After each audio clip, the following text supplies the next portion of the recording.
సృష్టికర్తయైన వానికి మన అక్కర తెలియకుండునా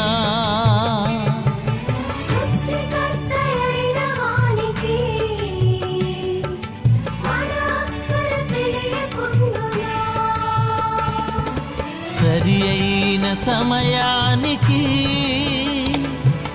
దయచేయక ఊరకుండునా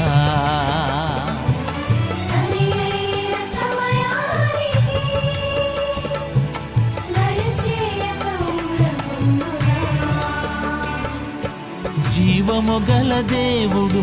మౌనముగా ఉండునా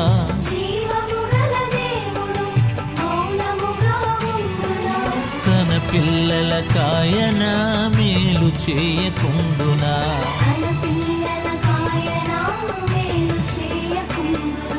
నిజముగా